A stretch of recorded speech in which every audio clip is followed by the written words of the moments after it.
Olá, boa tarde a todas e todos. Nesse momento, iniciamos a nossa live, agradecendo a todos vocês que nos acompanham. Nós queríamos também agradecer, porque tivemos mais de 6.000 inscritos e nós estamos muito felizes por conta disso. Eu sou a Carla Toquetti, eu sou professora da pós-graduação em alfabetização no Instituto Veracruz. E essa é a primeira de uma série de 2 lives sobre as práticas de alfabetização no contexto remoto, uma supervisão com Thelma Vaz e Regina Scarpa. Bom, eu vou começar apresentando então o Instituto Veracruz.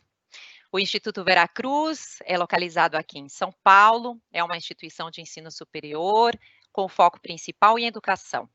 Na formação inicial, oferta o curso de pedagogia, e o Instituto oferta também um conjunto de 5 cursos de pós-graduação: o de alfabetização, de literatura para crianças e jovens, o de didática da matemática, educação e desenvolvimento na primeira infância e relações interpessoais, e um curso de especialização de formação de escritores.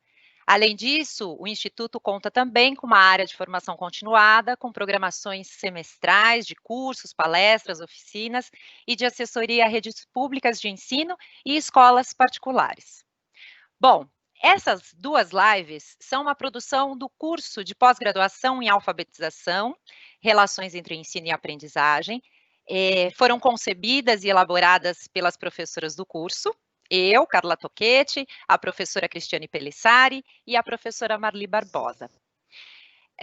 Essas lives, elas foram organizadas a partir de uma proposta de supervisão do trabalho de 2 professoras que abriram as suas salas de aula para um diálogo sobre o ensino e a aprendizagem das práticas de leitura e produção escrita nesse contexto remoto. Então, hoje, nós teremos a professora Karina Santos da Silva, que abre sua sala de aula do primeiro ano para uma reflexão sobre o trabalho com o sistema de escrita. Na próxima semana, na terça-feira, no dia 30 de junho, nós teremos um novo encontro com a professora Rafaele Vicentim, que abre as portas não de uma, mas de 2 salas de aula, porque a professora Rafaele é professora de 2 turmas de segundo ano, da Rede Municipal de Ensino aqui de São Paulo, e nós vamos discutir sobre as práticas de produção de texto com essas turmas.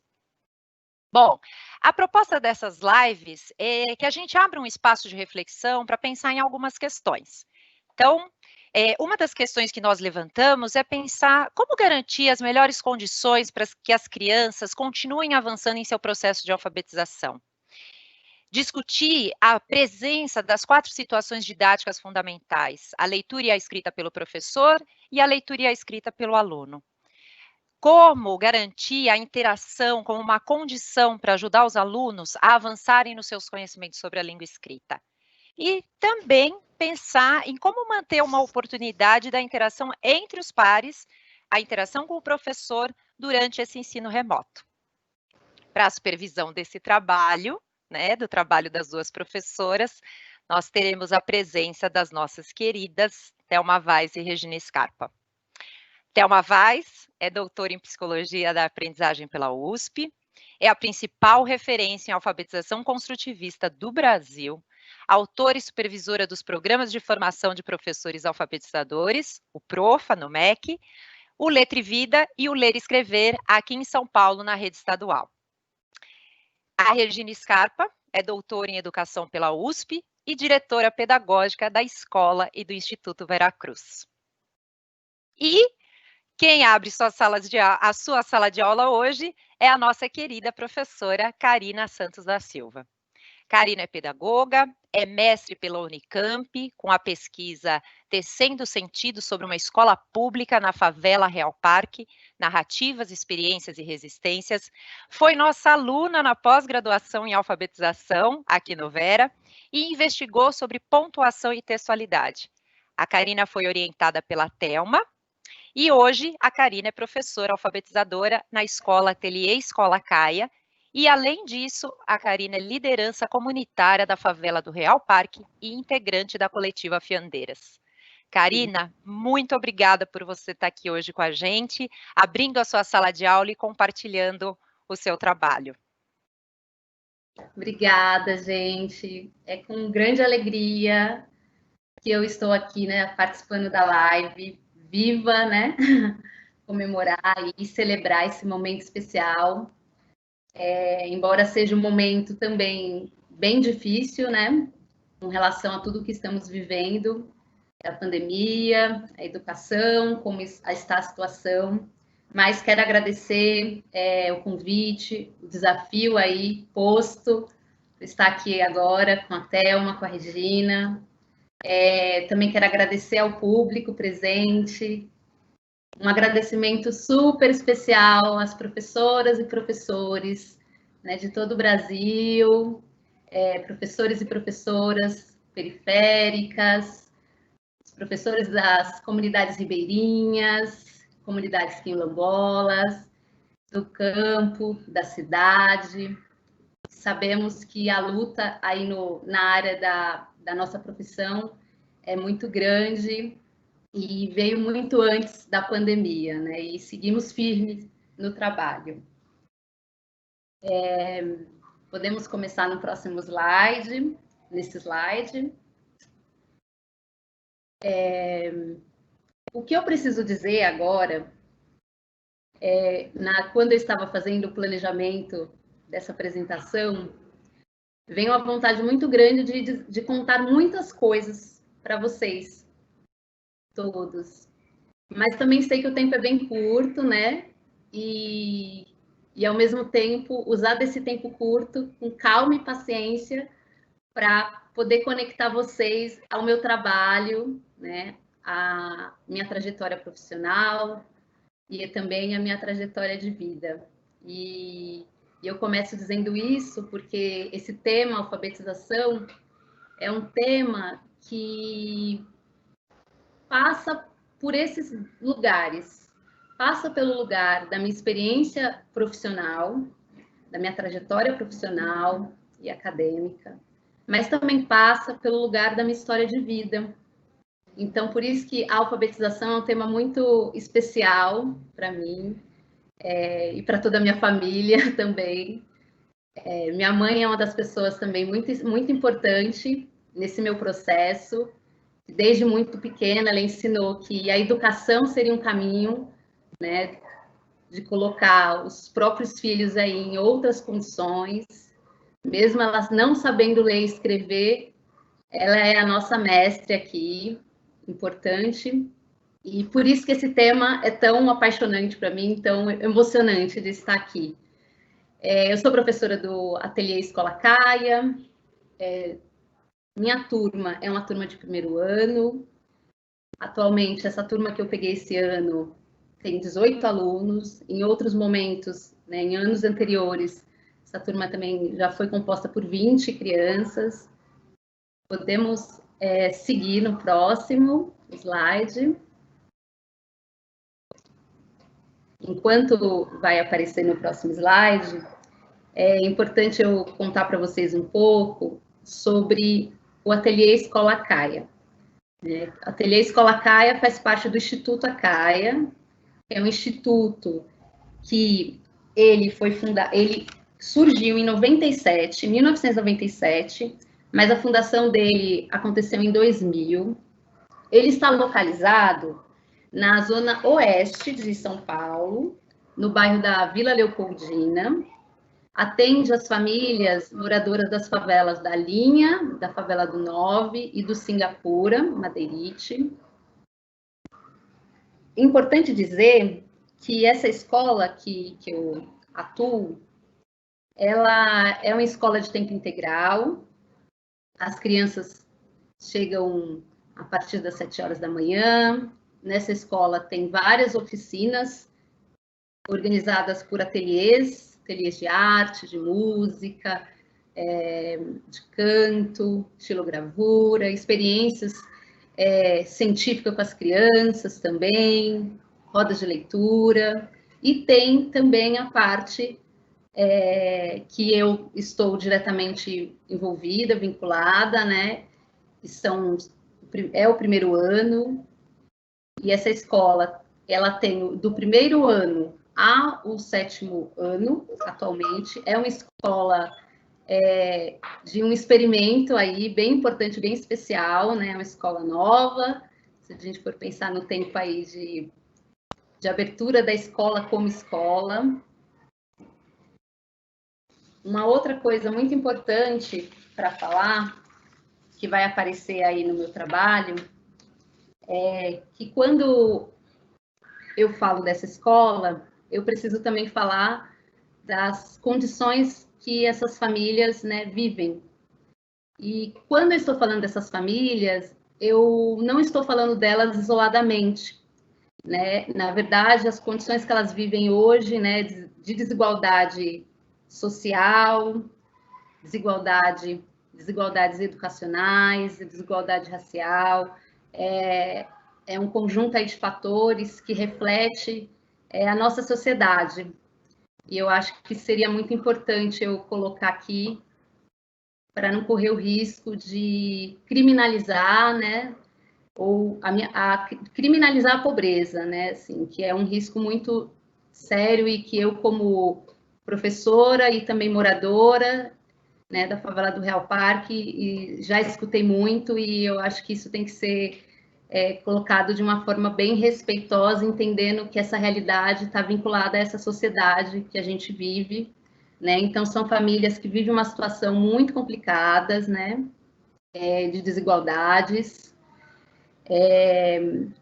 e buscam ativamente, né, soluções para resolver aí os seus problemas, são produtoras de conhecimentos e, mesmo diante hoje, né, da pandemia, que nós sabemos que nas grandes periferias, nas favelas, a ausência, né, de cuidados com nossa população é tremenda.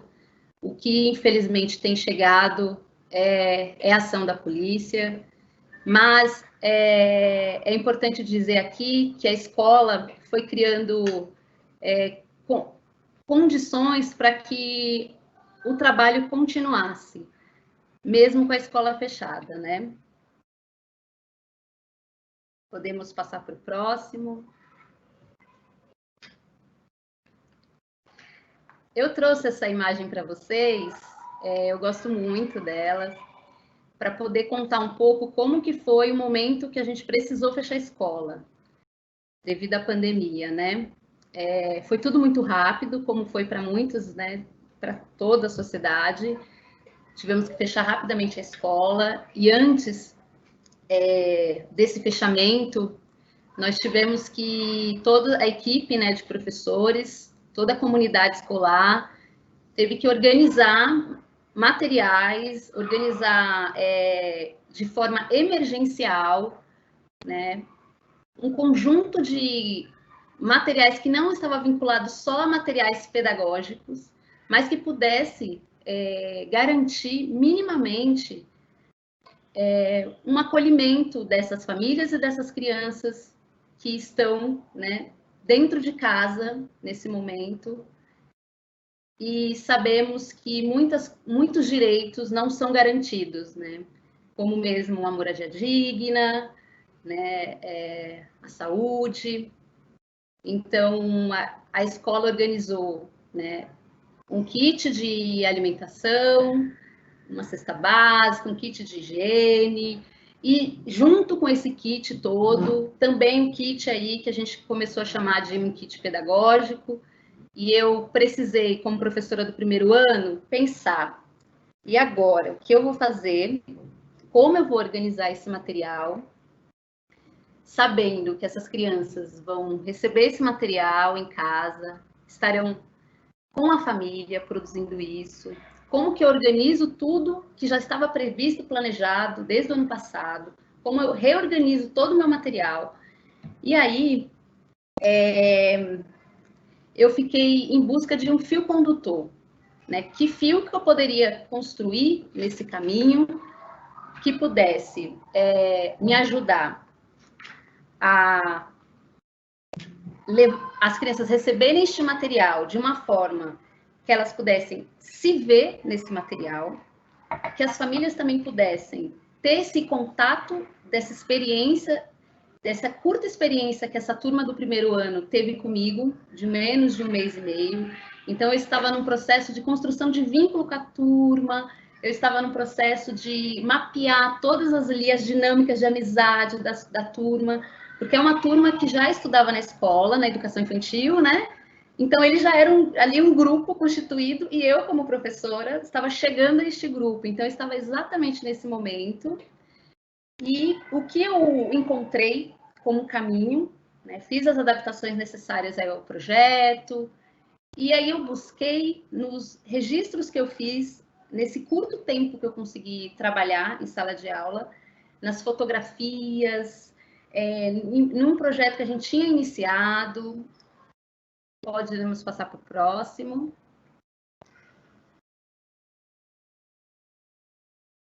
Um projeto relacionado a essas duas fotografias, eu gosto bastante delas, Meu Cabelo e Minha História. E aí traz um pouco aí a realidade aí que normalmente eu vivencio com as turmas que chegam para mim de primeiro ano, que é a relação com as identidades, né, das crianças negras, das crianças não negras, das suas, né, aquele brilho no olhar que todas essas crianças trazem aí para a gente, com muita intensidade, com muitos desafios, né? E aí eu busquei um pouco nessas rodas de conversa que surgiram há alguns anos já na minha atuação de primeiro ano, sobre as identidades, a valorização aí da autoestima das crianças, que eu sempre me deparei muito nesse processo de que eu precisava trabalhar, né, alfabetizar a turma e lidar com coisas que iam parecendo que também estavam vinculados a essa turma, né, que estavam comigo, como, por exemplo, uma das coisas que aparece muito e que, se eu não cuidar disso, desse aspecto, fica difícil a continuação do trabalho, é, de fato, a questão da autoestima, da valorização do saber das crianças. Então, podemos passar para a próxima foto. Que essas duas imagens também eu acho que são bem importantes para mostrar aí como foi bem o início do trabalho.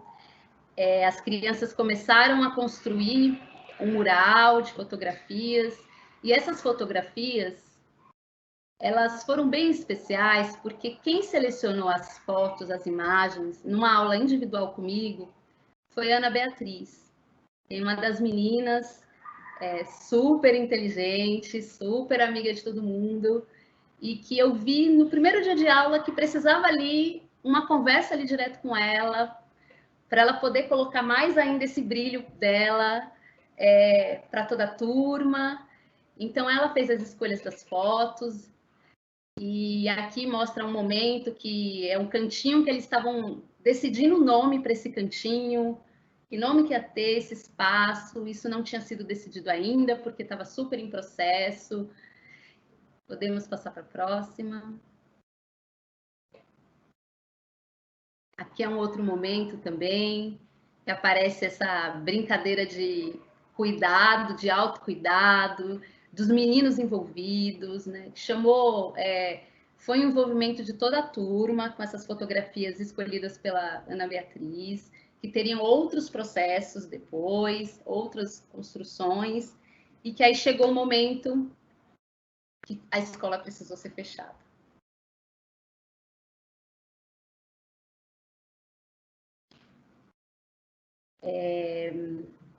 E aí foi um momento que olhando para essas fotos eu até me emociono, que eu tive que rever todo o trabalho e pensar aí nesse novo fio condutor.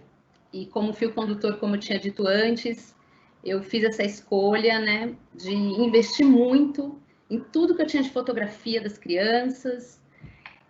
Depois eu tive que fazer uma outra escolha de acreditar de todo o trabalho, todo o investimento que eu tinha feito inicialmente relacionado ao trabalho com nome próprio.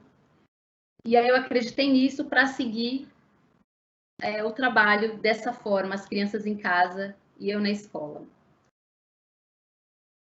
Eu acho que agora a Regina, né, vai falar.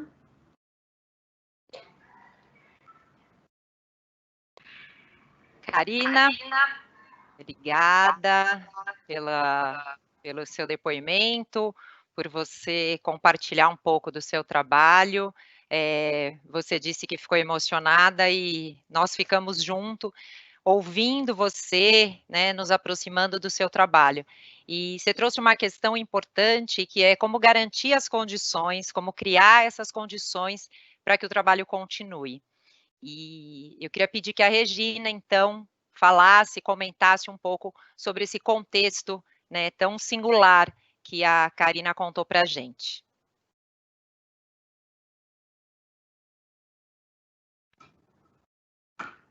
Microfone. Boa tarde a todos, boa tarde a todas.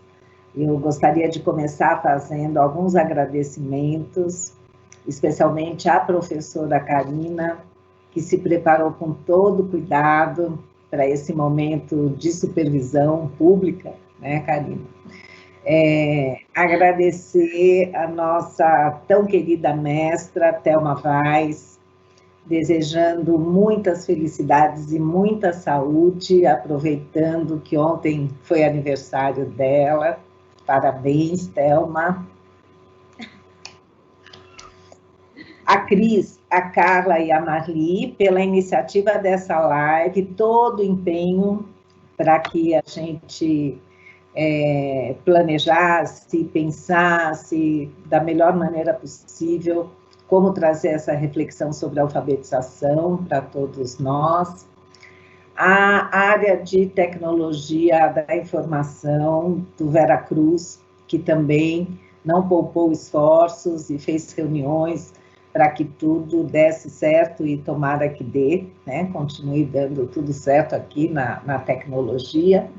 E agradecer a presença de todas vocês e todos vocês que estão aqui conosco, né?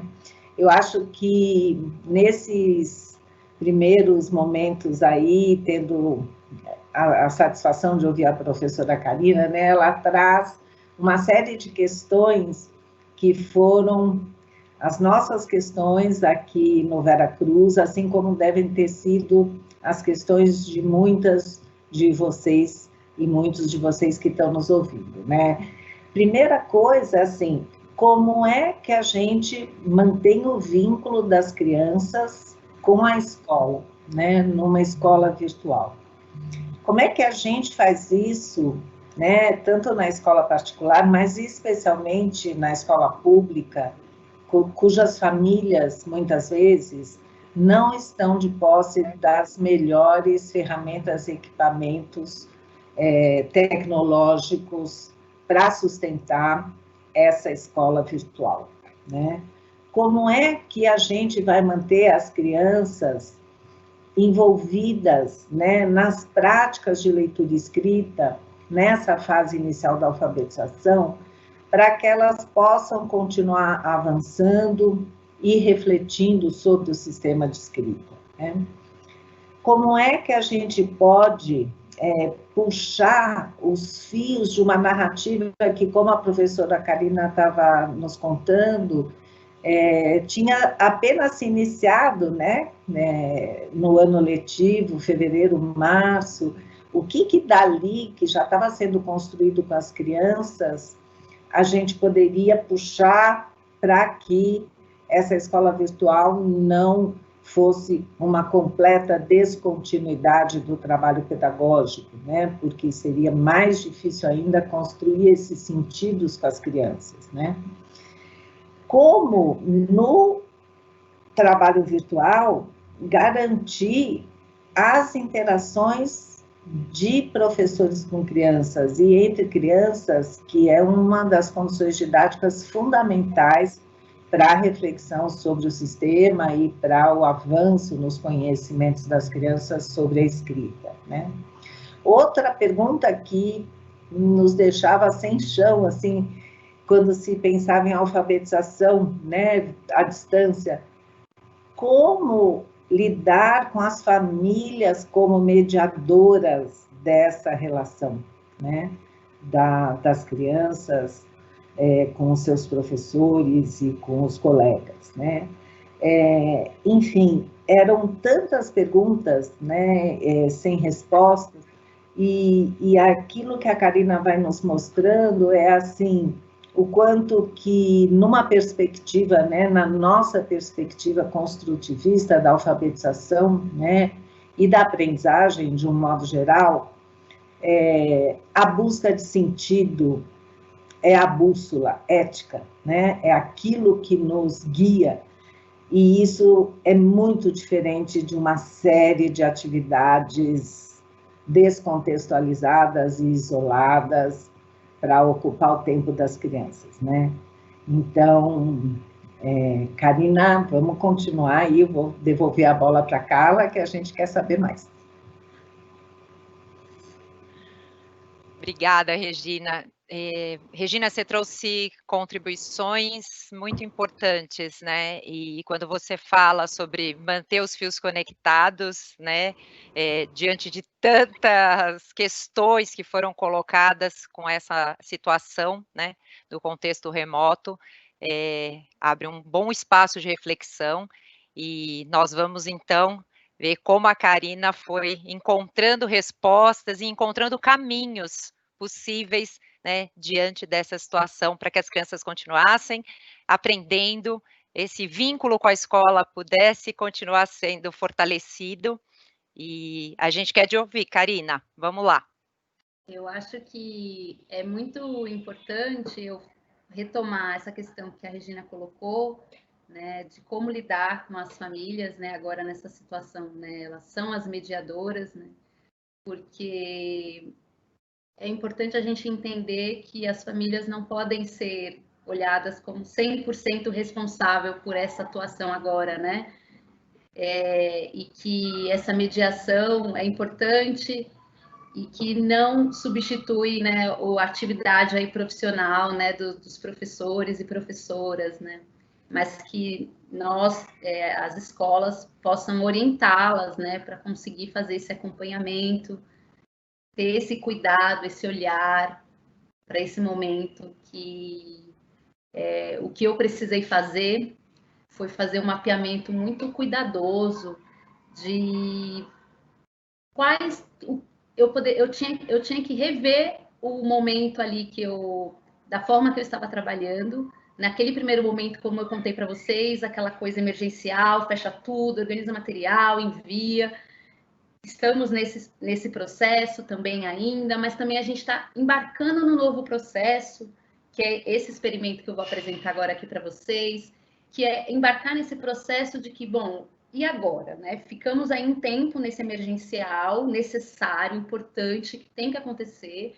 E agora, como que eu continuo isso?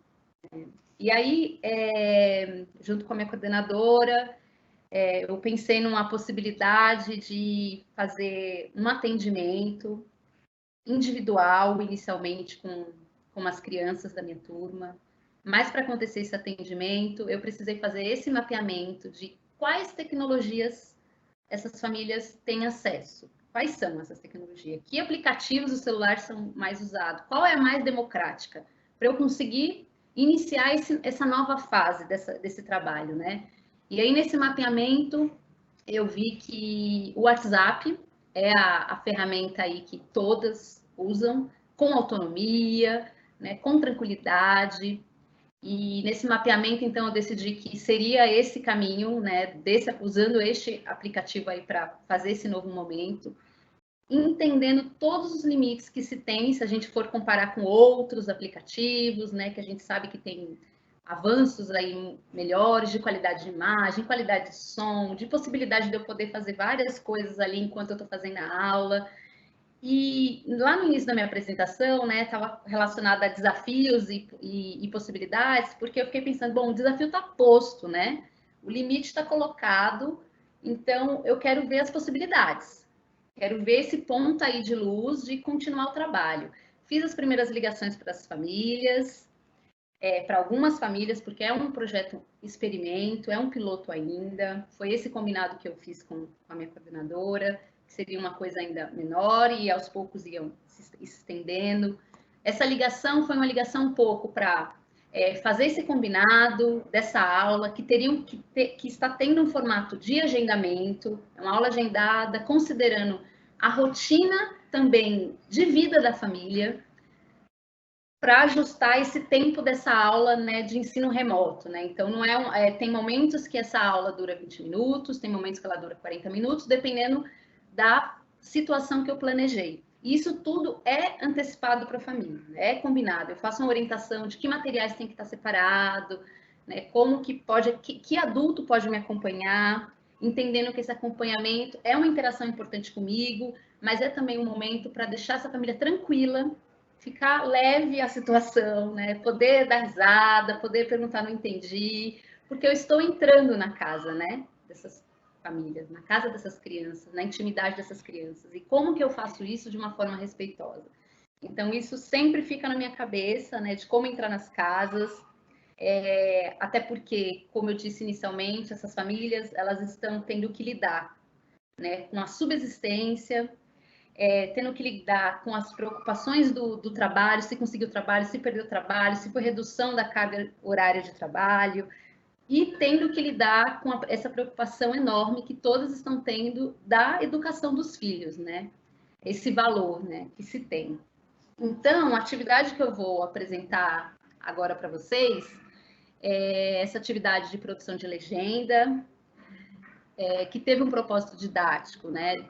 Que tem um propósito didático como promover situações de reflexão sobre o sistema escrita e aspectos envolvidos na produção de legendas, um propósito comunicativo de produzir um mural digital com fotos da turma, legendadas por eles, pelas crianças. E por que esse mural digital, né? Conversando com as crianças é muito gostoso de ouvir, porque eu tive que retomar esse mural que eu apresentei para vocês na foto, e quando eu retomei, lembra como a gente fez o mural? A gente ia conversar mais, ia decidir o nome, ia depois ver que lugar que poderia pôr na escola. Teve uma roda linda, assim, sobre isso. E aí eu tinha que apresentar essa nova forma, né? Como falar de mural digital para criança, né? Então, foi bem curioso esse momento, bem interessante, bem envolvente. O contexto de produção, né, desse mural digital.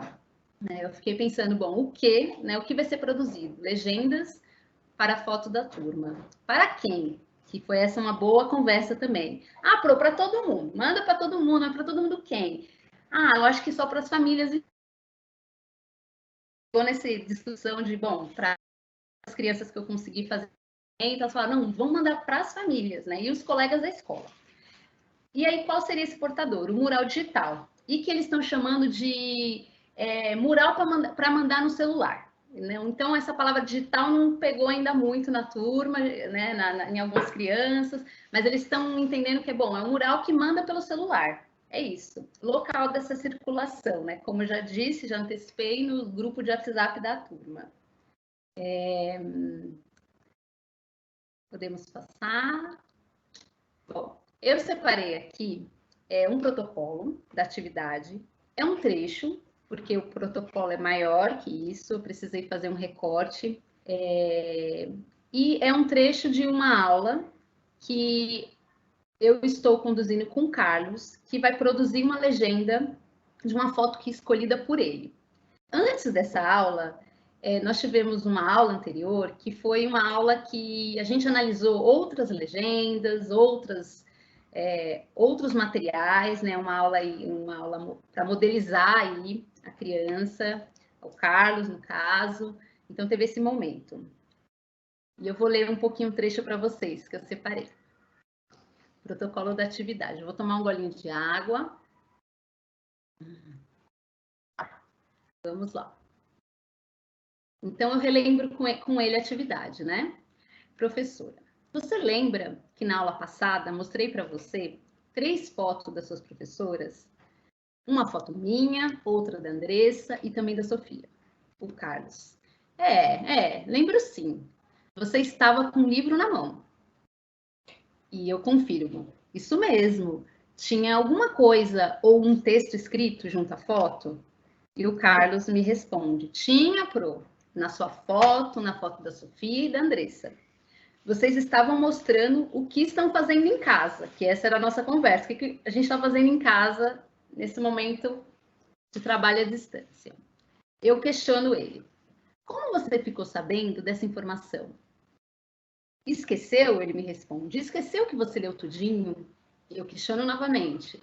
Por que você acha que eu precisei escrever aquela legenda? E ele me responde, o Carlos responde, para contar para mim o que você, a Andressa e a Sofia estão fazendo. Em um outro momento do trecho, eu volto a questionar o Carlos. Quem está na foto? Nesse momento, ele já escolheu a foto com a família.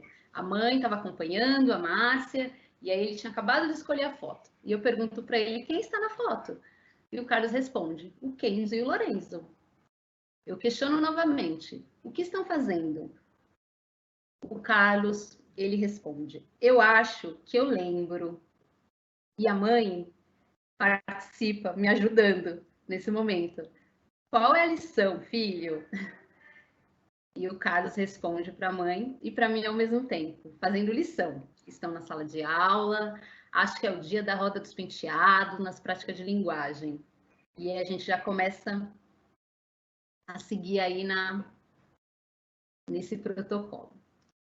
Eu confirmo, né? Muito bem. Você acha que as famílias dos seus amigos vão saber o que você falou? E o Carlos me responde, só se elas estudassem na nossa sala, né? E a família toda entra em muitos risos, né? Porque como assim?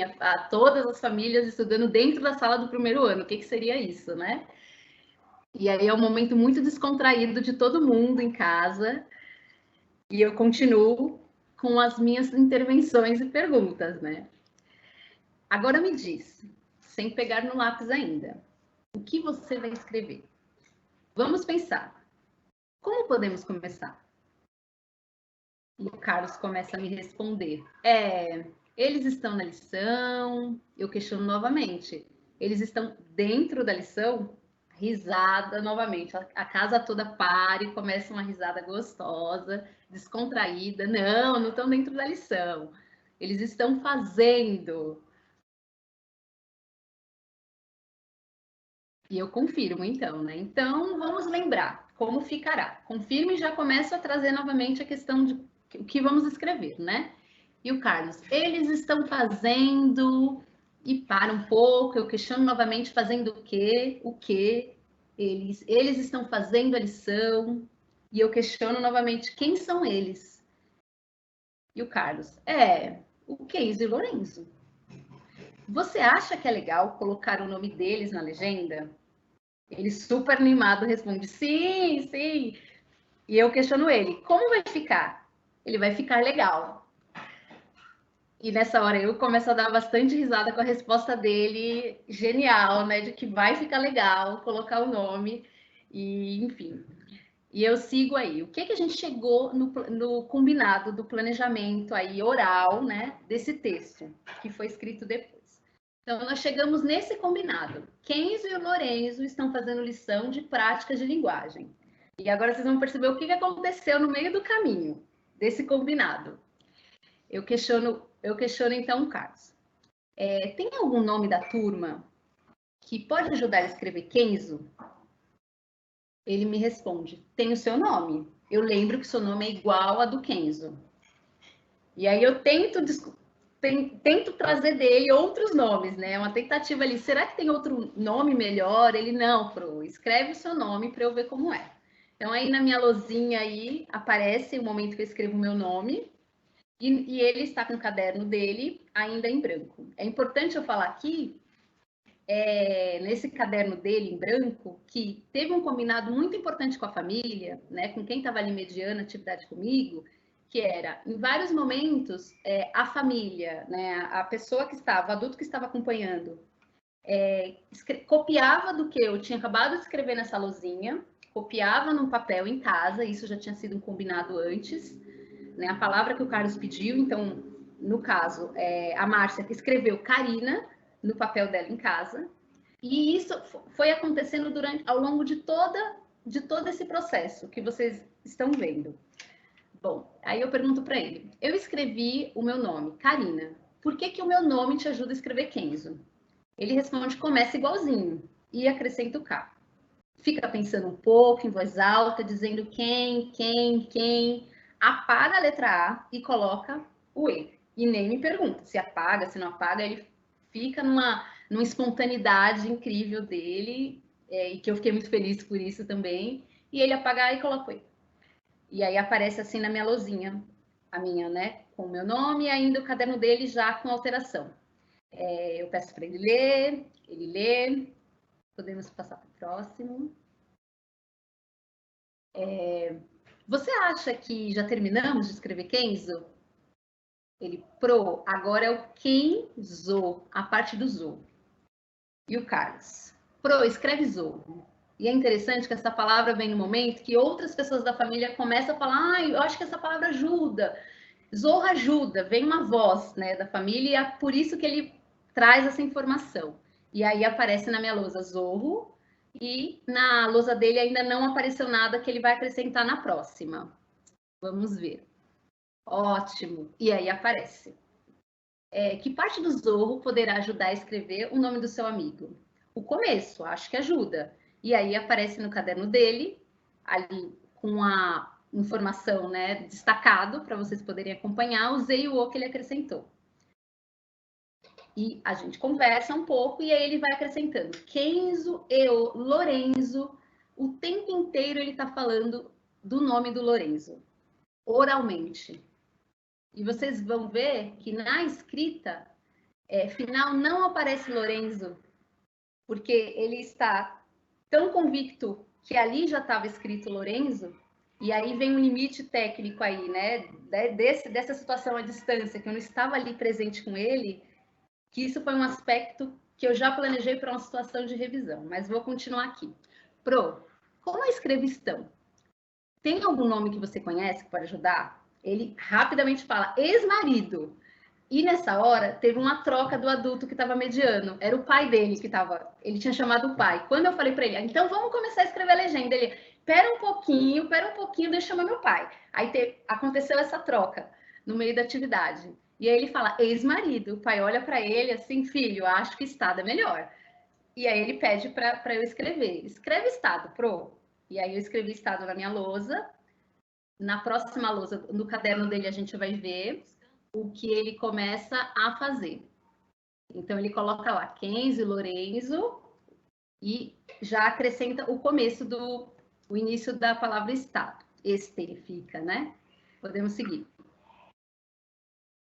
Precisa escrever mais alguma coisa? Sim, acho que falta o tá, já sei. A professora de música ajuda. Pro, escreve Thalita, muito determinado. E aí eu escrevo Thalita e na próxima lousa a gente vai ver a mudança que ele faz. Qual parte do nome Thalita te ajuda? E o Carlos? E agora, Pro, ajuda o nome todo. E eu, sem ter a visão do que ele estava vendo no caderno, eu pergunto, como assim? Ele, a parte do começo e do final. É igual, Pro. O começo tá e o final tá. Eu questiono, isso mesmo. Você vai usar os dois? Acho que sim, acho que não, já sei. Vou usar só o tá do final, muito convicto também. E ele acrescenta aí no caderno dele, caderno do aluno, o tá do final. Agora vamos ler o que você acabou de escrever. Não dá para ler assim, Pro. Eu questiono ele, o que você percebeu? Olha o T e depois o outro T, apontando para a sua produção. Tem algum problema ficar assim? Ele tem, vou apagar. E apaga imediatamente. Isso, podemos seguir? Muito bem. Vou ler o que você já escreveu. Kenzo e Lorenzo estão... Já terminamos de escrever a palavra estão? Ele começa a pensar, estão, vou colocar a letra O. E aí ele acrescenta a letra O no caderno do aluno. Podemos seguir. E chegando já no finalzinho da atividade, eu questiono ele. E agora? O que precisamos escrever mesmo? E relembro, né? Vamos relembrar? E ele retoma oralmente comigo. Kenzo e Lorenzo estão fazendo lição de prática de linguagem. Aqui eu separei essas 3 fotinhas, que nessa primeira a gente vê, né, bem pequenininho, mas ali aparece Kenzo, quando ele começa a escrever o nome do Kenzo. Depois, com a ajuda ali da mãe, ele também continua me mostrando o que ele estava escrevendo. E, por fim, é o texto como ficou. Então, a gente fez esse planejamento oral, né? Kenzie e Lourenço estão fazendo lição de prática de linguagem e o texto dele final é esse que vocês estão vendo. E fiquei aí com essa questão do Lourenço, que não apareceu escrito, para trazer nessa próxima situação de revisão. E muito obrigada. Obrigada, Karina. Muitas questões para nós pensarmos para esse espaço de reflexão. Antes de passar para a Thelma, eu só queria fazer 2 lembretes. A live está sendo gravada e depois será disponibilizada. E uma outra questão que está aparecendo bastante aqui também no chat é em relação ao recurso que você estava usando. Então, a Karina fazia as ligações via WhatsApp, né? Via videochamada do WhatsApp. Bom, mestra, Thelma, conta pra gente o que você achou, o que te chama a atenção no trabalho da Karina. Nós queremos te ouvir. É uma situação nova para todos nós, né? É difícil. Quer dizer, ela está tendo que... Nós levamos anos construindo a sala de aula como um espaço de reflexão para aprender a ler e escrever, né? Esse trabalho da sala de aula como espaço de reflexão, a gente levou bastante longe. Então, todas as situações de interação que a gente elaborou, todas as situações de garantias de situações de reflexão, a gente já se apropriou razoavelmente disso aí. De repente, nós perdemos esse espaço, mas a necessidade de reflexão para poder aprender a ler é a mesma, não mudou nada. O problema é que a gente tem que reconstruir esse tipo de situação. Então, construir um espaço de reflexão para as crianças na situação à distância e de interação, de reflexão e de interação. Esse é atualmente o nosso desafio, né, Karina? E nós não estávamos, digamos que não é uma situação fácil, nenhuma situação nova para nós foi fácil. Todo o processo foi bastante difícil, porque não tinha tradução, não tinha tradição na educação, esse privilégio que a gente dá à interação e à reflexão. Mas isso a gente foi constituindo ao longo dos anos e foi funcionando muito bem. Só que agora nós temos uma nova situação, que é garantir isso numa situação à distância. Não está sendo fácil, não, né? Como a Karina deve saber. Então, mas a gente não pode perder de vista que o que a gente quer é que as crianças pensem sobre a escrita. Não adianta a gente fazer nada que para elas aprenderem que não seja a partir da garantia de uma reflexão das crianças sobre a escrita. E essa é a condição didática que tem que ser montada pelo professor. E a Karina fez isso muito bem, né, Karina? Com bastante experiência. Obrigada, Thelma.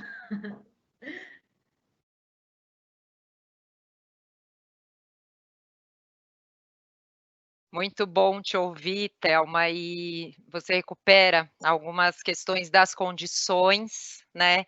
Das condições que precisam ser garantidas para que as crianças continuem aprendendo.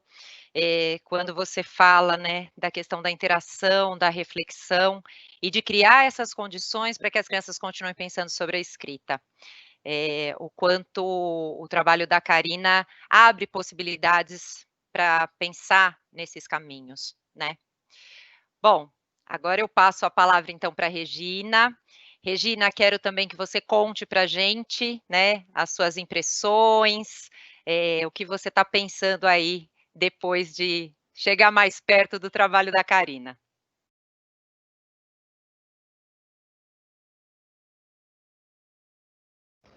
o som. Liguei. Então, Carla, dando continuidade à reflexão da Thelma, né, quando ela salienta a importância da manutenção dessa condição das crianças seguirem refletindo sobre o sistema de escrita, me chamou a atenção a forma pela qual a professora Karina fez isso, né? Ela fez isso no âmbito das práticas de linguagem, no caso da produção de um texto, né, legenda, que é um texto muito apropriado para as crianças que estão nessa fase inicial de alfabetização, porque é um texto curto, é um texto que se relaciona a uma imagem, né, e a descreve, e mantém, né, essa preocupação com a intenção comunicativa. Então, assim, a Karina, ela conversa com a criança no sentido de que, olha, o que é que a gente quer falar sobre essa foto, né? O que a gente quer escrever nesse texto? E com isso ela distingue o que também é muito importante, o que escrever, né? O planejamento do que escrever, separando do momento do como escrever, né? Porque para as crianças que estão nesse momento, é muito importante, porque temos desafios tanto na produção do texto, né, naquilo que será escrito, como na forma como ele será escrito, né? Que letras colocar, em que ordem colocar, que palavras e que letras me ajudam a escrever aquilo que eu ainda não sei e estou aprendendo, né? E aí é muito interessante perceber como que a própria criança já internalizou algumas intervenções da professora, né, de que alguns nomes que ela pede para a professora escrever, porque podem ajudá-la no desafio da escrita que ela quer, e como até a família vai ajudando vai aprendendo a ajudar a criança, né? Então, essa que era uma preocupação muito grande nossa, né, de como é que os pais que não são professores alfabetizadores e não têm nenhuma obrigação de saber como intervir, né, como eles vão aprendendo a não dar respostas prontas e vão aprendendo a ajudar, né, as crianças de um outro jeito, fazendo perguntas, dando referências, né. Então, me chamou muita atenção esse cuidado que a professora teve, né.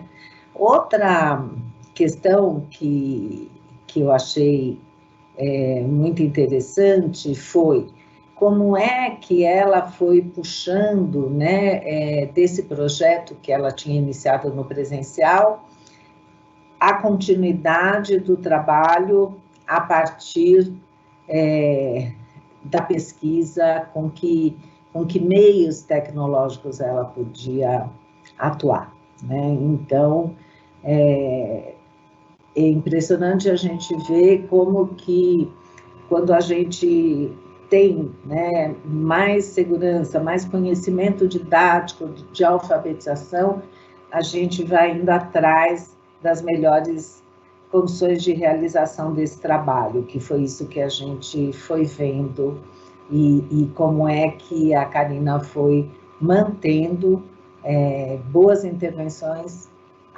no WhatsApp, né? Quem diria que a gente faria intervenções de escrita no WhatsApp, né? E a trabalheira que é isso, né? Porque são muitos alunos, porque cada aluno está num momento, e eu estava vendo um planejamento também da professora Karina, onde ela pensa nas duplas produtivas, né?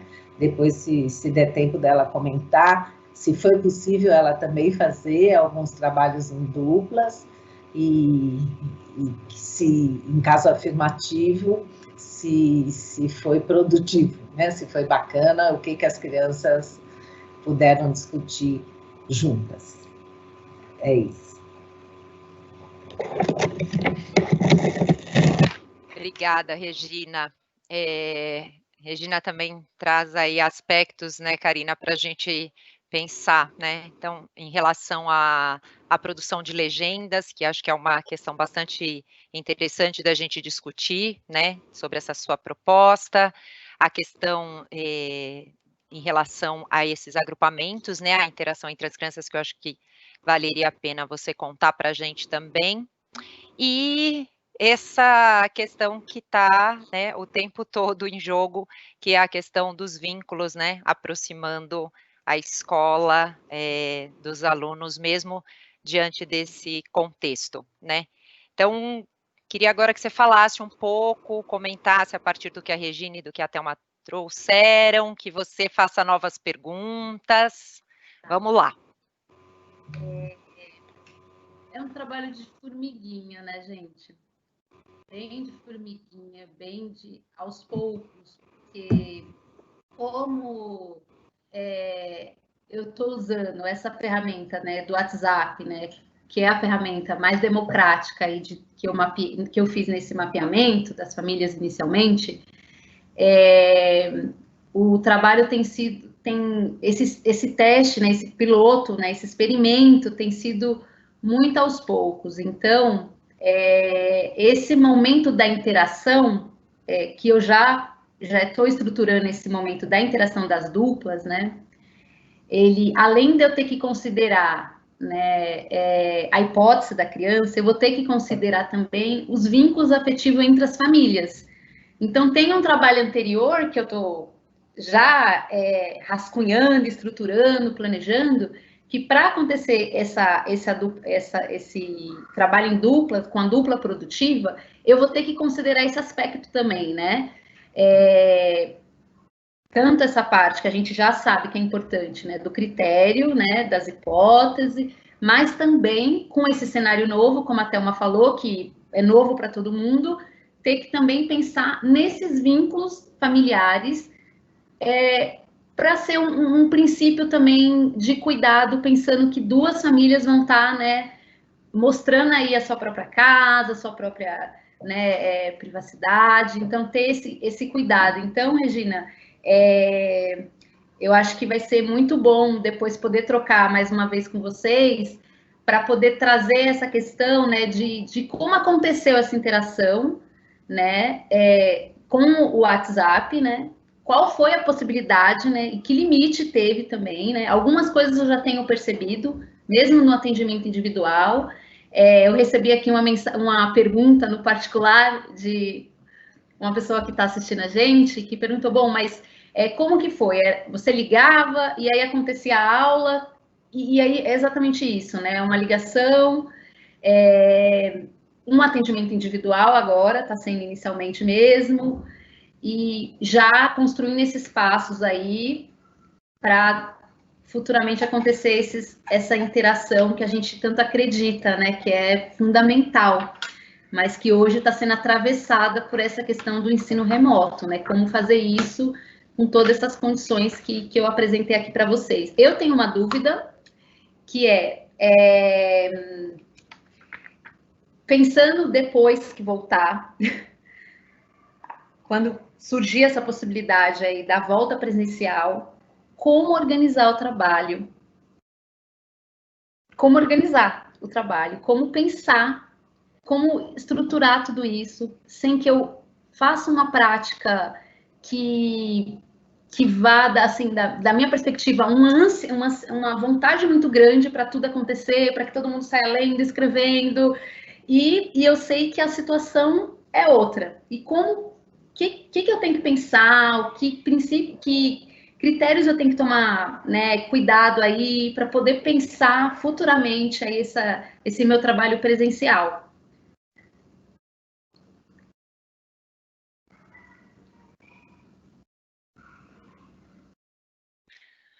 Boa tua pergunta, Karina, e eu vou então pedir para a nossa mestra falar um pouco sobre essa volta.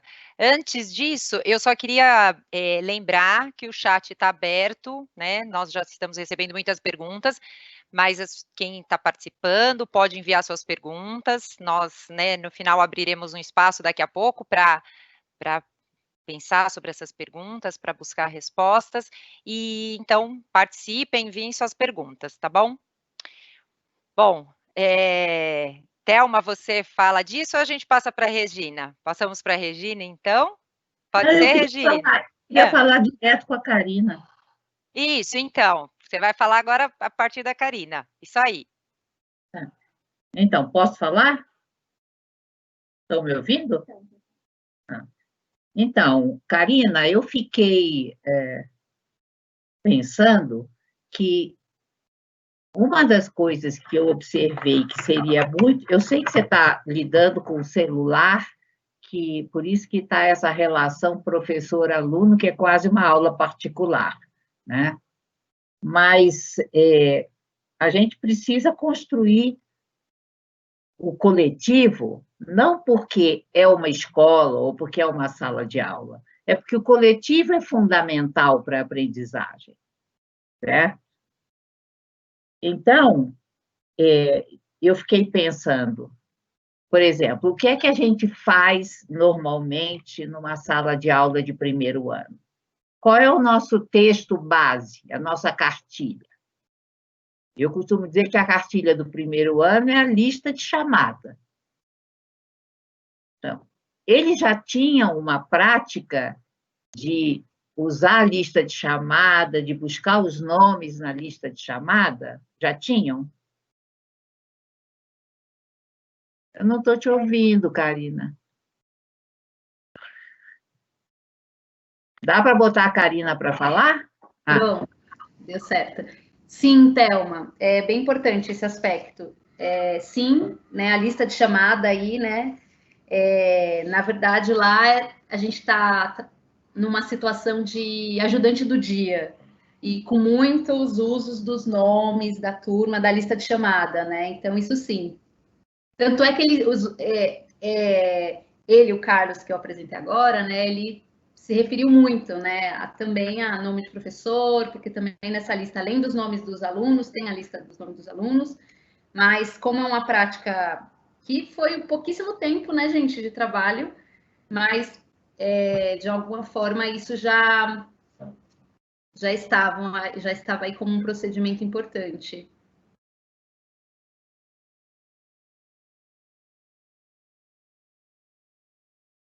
Eu acho que a Thelma quer falar, gente. Levantou o dedinho. Eu quero conversar, gente. Fica essa coisa de esquisito. Bom, todo mundo sabe que eu sou antiga, que eu estranho tudo isso. Mas, eu acho que, assim, mesmo quando você está trabalhando individualmente com uma criança, nada impede que o coletivo esteja presente. Entendi. Não é porque o seu interlocutor é que o coletivo está ausente. Entendi. O sentido de você escrever no grupo, na escola, é o sentido da produção de ideias e de práticas no coletivo. Né? Então, por exemplo, eu costumo dizer que a cartilha do primeiro ano é a lista dos alunos. E com a lista dos alunos e o esforço que as crianças fazem para dominar essa lista, eles aprendem a ler e escrever. Talvez isso não seja suficientemente divulgado, mas é fundamental. Então, por exemplo, ler a lista é uma atividade interessante. Você só vai poder trabalhar com uma criança de cada vez? Nesse primeiro momento, sim. E num outro momento que a gente vai estudar aí junto com a escola, essa grande desejo meu, que é essa interação entre as crianças, né? E de importância, que a gente sabe que é importante ter. Então, porque o WhatsApp O WhatsApp permite 4 pessoas. Isso. Mas é que do telefone celular pequenininho fica difícil, né? E também essa outra questão, né, Thelma, de poder, eu preciso traçar esses vínculos familiares para acontecer essa interação, então eu vou ter que considerar isso também, né? Nessa outra etapa, quando acontecer. Não, mas, bom, eu não sei, mas você pode ter um vínculo com a criança, a mãe está na retaguarda. Uhum. Né? Entendi. Uhum.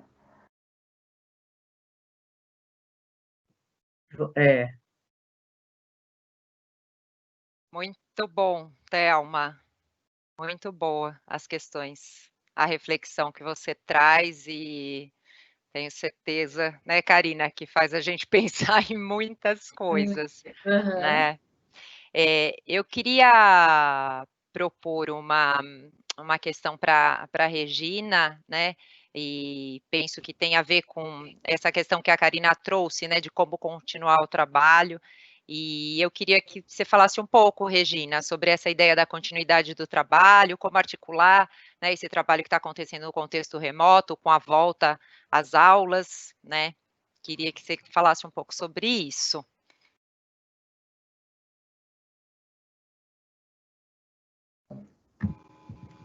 O retorno às aulas está sendo a grande questão do momento, né, Karina? Não sei se você conseguiu ouvir hoje o pronunciamento do governo do estado, pelo menos para o estado de São Paulo, parece que só retornaremos em parte no presencial lá para 8 de setembro, conforme estiverem os índices e os indicadores da pandemia, né?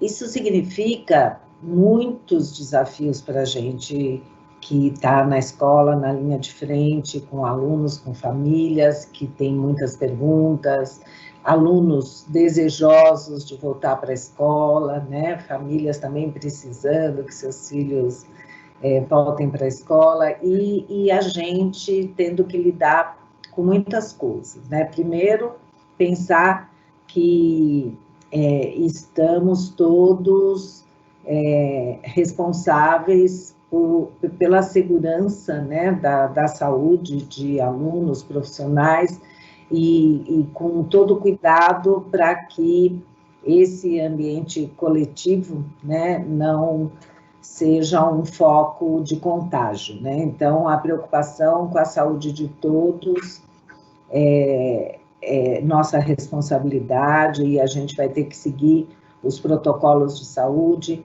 Isso significa que também teremos que cuidar das pessoas de grupo de risco, né? Sejam elas profissionais ou alunos.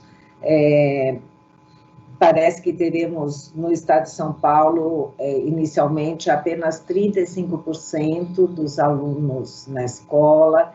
Então, quer dizer, é uma volta, mas é uma volta também cheia de perguntas, que não é um retorno àquela escola que a gente conhecia, com o grupo todo, quer dizer, é uma escola com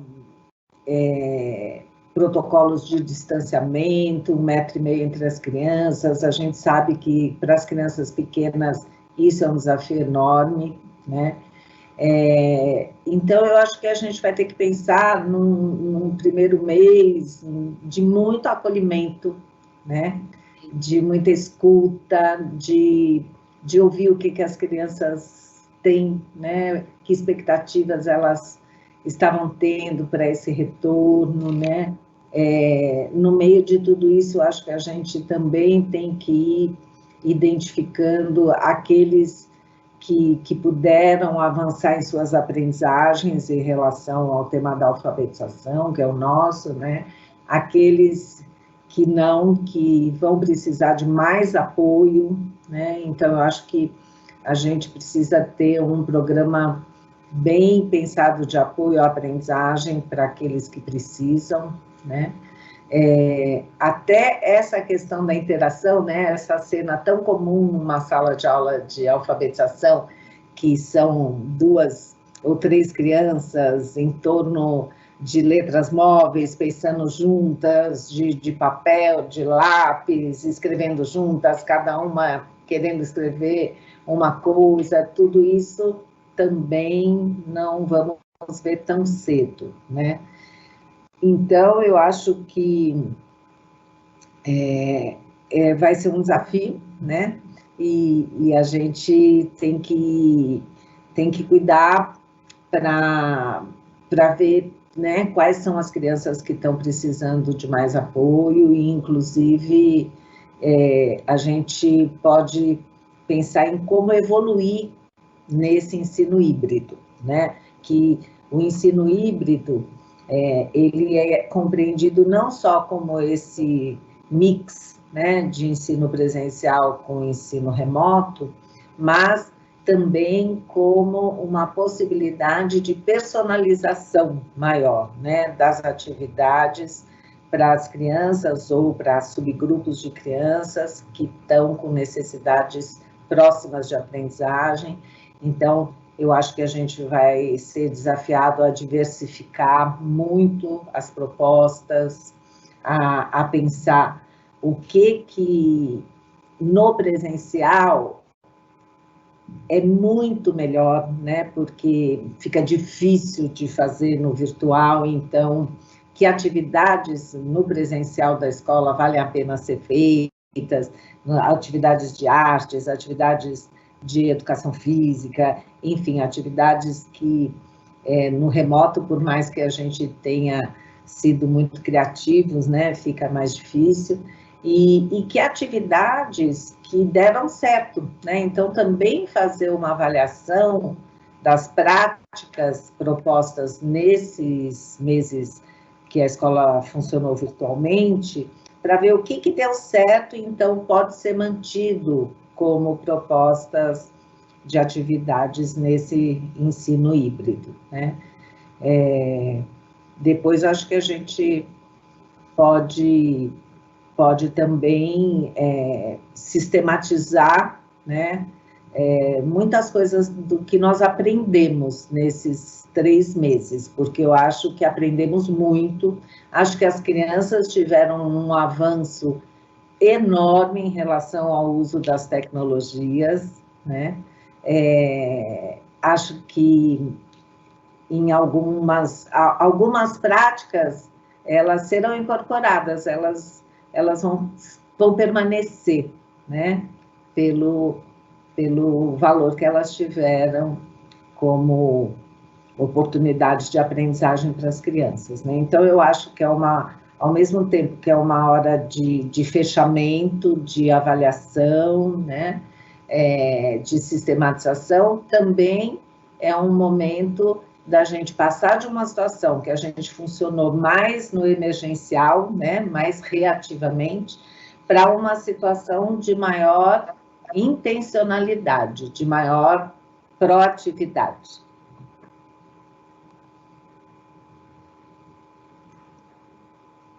Muito bom. Regina, faz a gente pensar, né? E você traz uma questão importante, que essa volta à escola não será a volta ao normal, né? Ao dito normal, ou à escola que a gente conhecia. E esses desafios, né? Se nós estamos sendo desafiados nesse contexto remoto, nós continuaremos sendo desafiados nesse novo contexto de aula presencial, né? Bom, nós vamos fazer o seguinte agora, como eu disse antes, não param de chegar perguntas aqui, nós vamos abrir para as perguntas. Eu vou começar com a professora Karina, porque vieram, Karina, várias perguntas em relação à organização. Então, acho que é um momento bem importante para você contar um pouco da organização do trabalho. Então, eu juntei aqui algumas questões, tá? Então, uma pergunta que apareceu em relação à quantidade de alunos. Então, para quantos alunos você tem conseguido realizar esse trabalho? Como você tem envolvido os pais, as famílias? A outra questão, a frequência. E uma coisa que eu queria que você dissesse é em relação aos saberes do Carlos, e penso que valeria a pena você recuperar essa questão. Tudo bem? Deu para anotar tudo? Deu sim. Então, como eu disse inicialmente, a escola, logo no início, precisou fazer essas ações emergenciais e todos os professores fizeram produção de material didático. Não foi feito... O que a gente produziu de audiovisual foram vídeos enviados, a escola criou grupos, salas de WhatsApp por ano, né? Então, cada ano tem uma sala de WhatsApp, que quem media essa sala, né, esse grupo de WhatsApp, é a secretária da escola, que faz intermediação com as professoras e professores.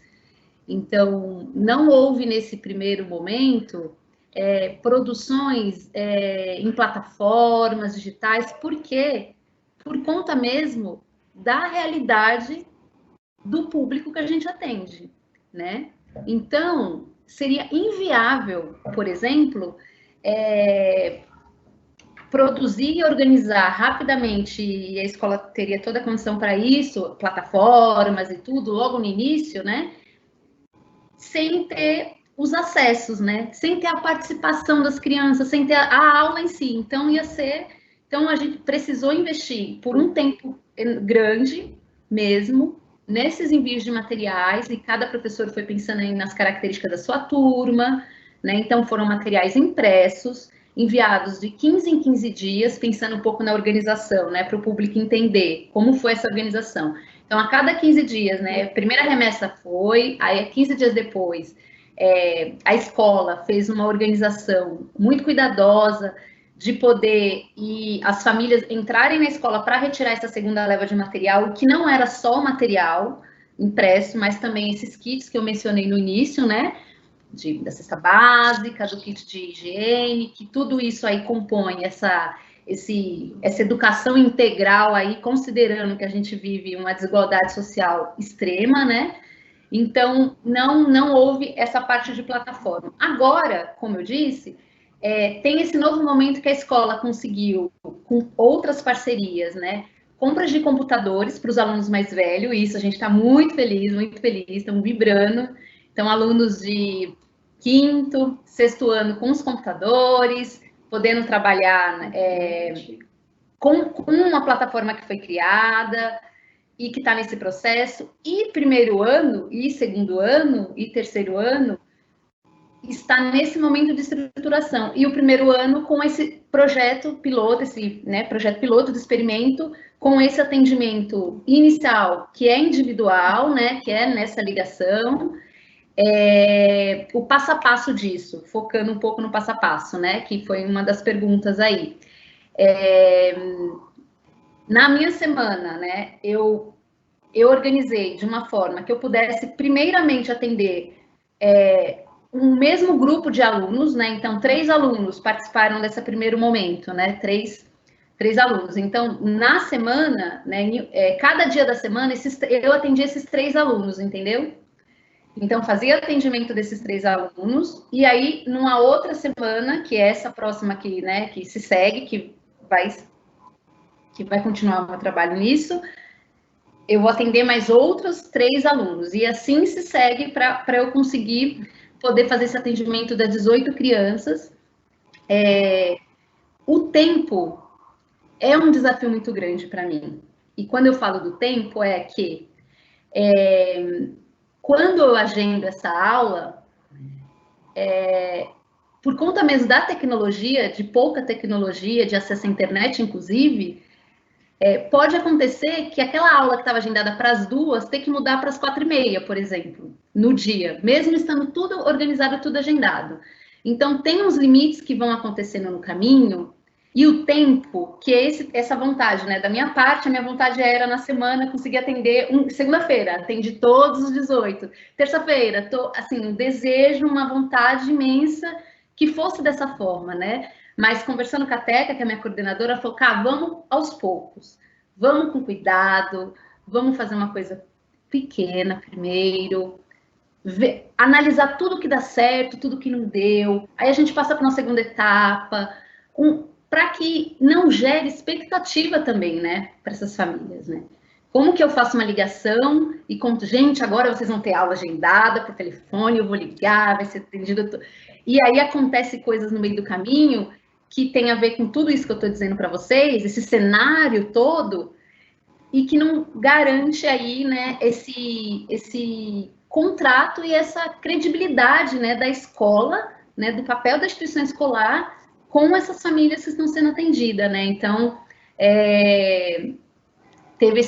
tá tendo esse cuidado também. Então, esse ritmo que eu gostaria que tivesse maior, de todo mundo já, assim, eu tenho que respirar fundo e falar, bom, vamos lá, vamos aos poucos, já está dando um resultado de formiguinha, é uma semente, e eu sou muito esperançosa, sou que nem a Thelma. A Thelma vive falando, eu sou muito esperançosa, eu também sou. Então, assim, eu tenho super esperança de que tudo isso vai crescer, né? Infelizmente, como a Regina falou, né, essa previsão de setembro, enfim, com todas essas condições aí, então tem esse tempo todo aí que eu acredito que eu vou conseguir fazer mais atendimentos, né? E, enfim, eu acho que é isso, né, Carla? Ótimo, Karina.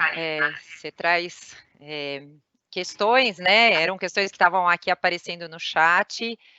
Você trouxe informações que ajudam, né, os professores, os educadores que estão nos assistindo a pensar como organizar. E aí você trouxe mais um elemento, né, que é a parceria também com o coordenador nesse momento, né? Bom, aí eu queria fazer agora uma pergunta para a Thelma. Mestra, é sua vez. Uma proposta que tem sido muito frequente, que tem aparecido bastante durante, né, esse ensino no contexto remoto, é oferecer para as crianças conjuntos de atividades soltas, né, e que são tidas como atividades de alfabetização. E eu queria que você falasse um pouco para a gente sobre a diferença entre uma proposta como essa, que a Karina compartilhou, com essa situação, esse conjunto de atividades que é enviado para a casa das crianças, para que as crianças realizem. Pronto, posso falar? Então, eu fiquei assombrada quando começou essa situação de ter que trabalhar remotamente, que a gente andasse para trás em tudo, certo? Então, de repente, fosse ligue a figura ao nome, ou aquelas outras bobagens que a gente fazia. E quem sabe ligar, já sabe ler. E quem não sabe ligar, não descobre como faz, porque não há nenhuma atividade reflexiva aí no meio. O que eu acho que tende a acontecer é que nós vamos construindo. Eu me perdi um pouco. Você quer repor a pergunta? Reponho, Thelma. A pergunta tem a ver que diferença faz uma proposta como essa que a Karina acabou de compartilhar e esse conjunto de atividades, né, de atividades soltas, que são tidas como atividades de alfabetização, que estão sendo enviadas para as crianças. E aí acho que você já trouxe uma coisa bem importante, né, da preocupação de que nesse momento a gente voltasse para trás, propondo atividades sem sentido e atividades que ocupam esse lugar, né, de preencher o tempo das crianças. Eu sei que é um pouco difícil para as pessoas lidar com essa ideia, mas quem aprende são as crianças. A gente não tem a capacidade de fazer as crianças aprenderem. Essa ideia empirista básica de que você vai lá e enfia na cabeça das crianças o que elas precisam saber, só funciona porque as crianças funcionam de outro jeito e elas reconstroem o conhecimento para elas mesmas. E as crianças que ficam muito preocupadas em seguir as regras dos professores, quando essas regras são cegas, Essas são as que não vão para frente. Mas não é porque está à distância que as crianças vão parar de pensar. Então, é preciso que os professores mantenham esse foco na ideia de que o que você pedir para as crianças e o que você oferecer para as crianças tem que criar uma situação de reflexão. Se não for de reflexão, não vai ajudar a aprender, né? Não sei se essa resposta é suficiente. Ou precisava mais alguma coisa? Eu considero sua resposta mais que suficiente, Thelma. Você trouxe questões aí cruciais, né? Que quando você traz a questão da reflexão, de como criar esse espaço sem voltar para trás e propondo situações em que, de fato, as crianças atuem como protagonistas, né? Acho que você traz uma contribuição fundamental de que a gente imagina que a gente tenha sempre que fazer alguma coisa para que as crianças aprendam. E quando você diz que essa é uma ideia empirista, porque as crianças aprendem quando a gente oferece as condições didáticas necessárias, acho que é uma contribuição muito importante para a gente pensar sobre isso. Bom, por conta do tempo, né, nós já estamos aqui, né, no limite. Eu queria passar agora para a Regina, para que a Regina faça algumas considerações finais. Regina, tem aparecido muitas questões em relação a como o professor fazer intervenção ainda com as crianças, com crianças, por exemplo, que saibam menos que o Carlos, ou com crianças que tenham com saberes diferentes do Carlos, ou que saibam mais, ou que saibam menos. E aí eu queria pedir, né, que você falasse um pouco isso, porque essa é uma pergunta que está aparecendo bastante aqui no chat, e já emendasse com as considerações finais.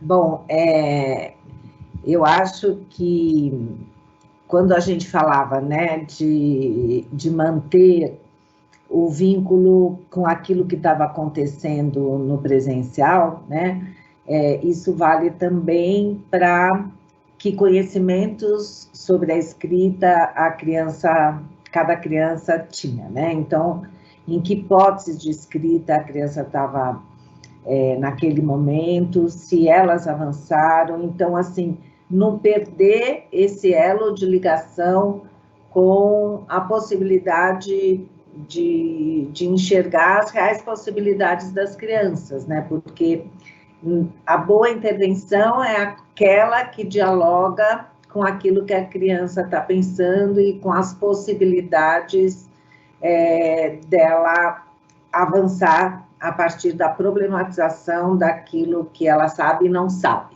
né?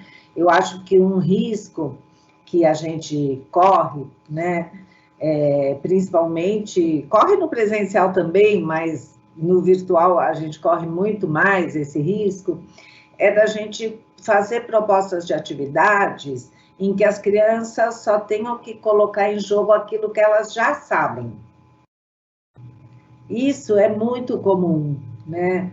E então, acho que ficar atento a isso, quer dizer, se a gente propõe uma atividade que a criança consegue fazer sem nenhum problema, então a gente não está desenhando uma situação potente para que ela aprenda, a gente está permitindo que ela já coloque em jogo aquilo que ela já sabe, né? Então, essa dosagem, né, de uma proposta que seja possível, mas ao mesmo tempo desafiadora, daí a necessidade da interação e da discussão com colegas ou com o professor. Isso vale para qualquer uma, esse princípio, né, vale para qualquer uma das hipóteses em que a criança se encontre, né? Então, eu sugeriria, né, ficar de olho nisso, né, se a criança já consegue fazer sozinha, porque ela já sabe. Então, não é uma proposta de aprendizagem.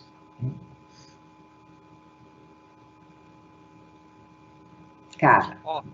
Ótimo, Regina. obrigada. Eu vou pedir agora para a Karina, né? Nós, então, já estamos aí nos finalmentes, e eu queria pedir que a Karina, né, então, fizesse suas considerações finais, contasse um pouco, né, depois de ouvir Thelma e Regina, o quanto pôde contribuir com o seu trabalho, pensando aí, né, nas reflexões que essa supervisão possibilitou a você, Karina. Obrigada, viu, gente? Bom, dá vontade de continuar a live, né? Com mais questões que foi colocado, assim, muitos pontos importantes, que uma live só a gente não consegue aprofundar, né? Mas conseguir fazer uma lista aqui, né? Da questão do coletivo, que o coletivo, mesmo no ensino remoto, ele não precisa estar ausente, de muitas coisas importantes que foi colocado, das condições, didática aí que eu tenho que tomar cuidado para oferecer nesse momento.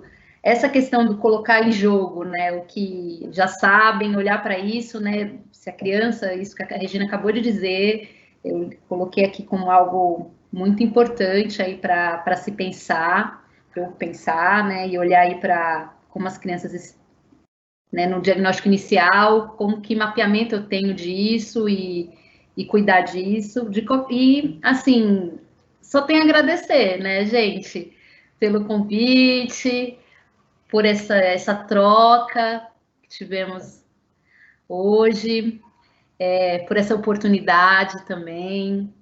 Eu sei que tem muitas colegas aqui participando, teve uma mobilização aqui muito grande na minha comunidade, a comunidade está em festa, então eu só quero agradecer a todas vocês, todo o cuidado que o Instituto teve, desde o convite até todo o processo, né? Eu só estou muito feliz, muito agradecida por ouvir a Thelma, ouvir a Regina, foi um grande prazer, a Regina ainda não conhecia, então eu estou muito emocionada, pensando em mil coisas já, né, sobre a continuação e como fazer de tudo isso, e eu só tenho a agradecer. Obrigado à Caia também, né, que é a escola que eu trabalho, e que está aí, né, no front, pensando possibilidades, a toda a equipe de professores e professoras que está também, assim, se debruçando, pensando em caminhos, pensando em possibilidades, cuidando dos materiais, de produções, seguir as rotinas de entrega, enfim, né, e de toda a programação que a escola também fez, para manter o vínculo da escola e as famílias, com programa de rádio, com envios de vídeo dos professores, contando história, então, está sendo muito trabalho, e um trabalho necessário, para que eu sempre fico que minha prática, como eu não posso, assim, da minha prática, reproduzir exclusões que já acontecem já há anos, né, na nossa história aí do país. Então, como que eu consigo, de que forma eu faço, né, para que essas exclusões não apareçam na minha prática do dia a dia, né? Só tenho a agradecer. Obrigada, gente. Karina, nós é que agradecemos, nós estamos em festa junto com a comunidade, porque é um orgulho tê-la aqui conosco, é um orgulho, uma alegria imensa poder abrir esse espaço para compartilhar o seu trabalho, que tem sido feito com tanto cuidado, com tanto respeito, né? Então, nós também nos alegramos muito por você ter aberto sua sala de aula e estar aqui com a gente, viu? Muito obrigada. É um orgulho ter você aqui e você ser nossa ex-aluna, que não é ex, continua sendo, né? Bom, nós vamos então finalizando. Queria agradecer muito, já fiz o agradecimento à Karina, queria agradecer muito a Regina Scarpa, a Thelma Vaz, por todas as contribuições. Aqui os comentários no chat têm aparecido muitas coisas, as pessoas agradecendo, dizendo o quanto puderam aprender, o quanto o trabalho da Karina e a supervisão realizada pela Thelma e pela Regina puderam contribuir, né? Muitas pessoas parabenizando o trabalho da Karina, os comentários da Thelma e da Regina. E eu finalizo dizendo que esse encontro, nós estamos fazendo uma parada, né, para voltar a nos reunir na próxima terça-feira, no dia 30, com a professora Rafaele Vicentim, e nós aguardamos todos vocês, a nossa live, então, na terça-feira, no dia 30/6, às 16 horas, e às 17 nós abrimos, então, para as perguntas e estendemos esse pouquinho até às 17h30. Então, obrigada a todos, obrigada pela equipe do Vera, pelo suporte, por tudo que vocês, por todo o cuidado, né, de manter essa live no ar. Um abraço a todos e até terça-feira. Obrigada. Tchau, gente.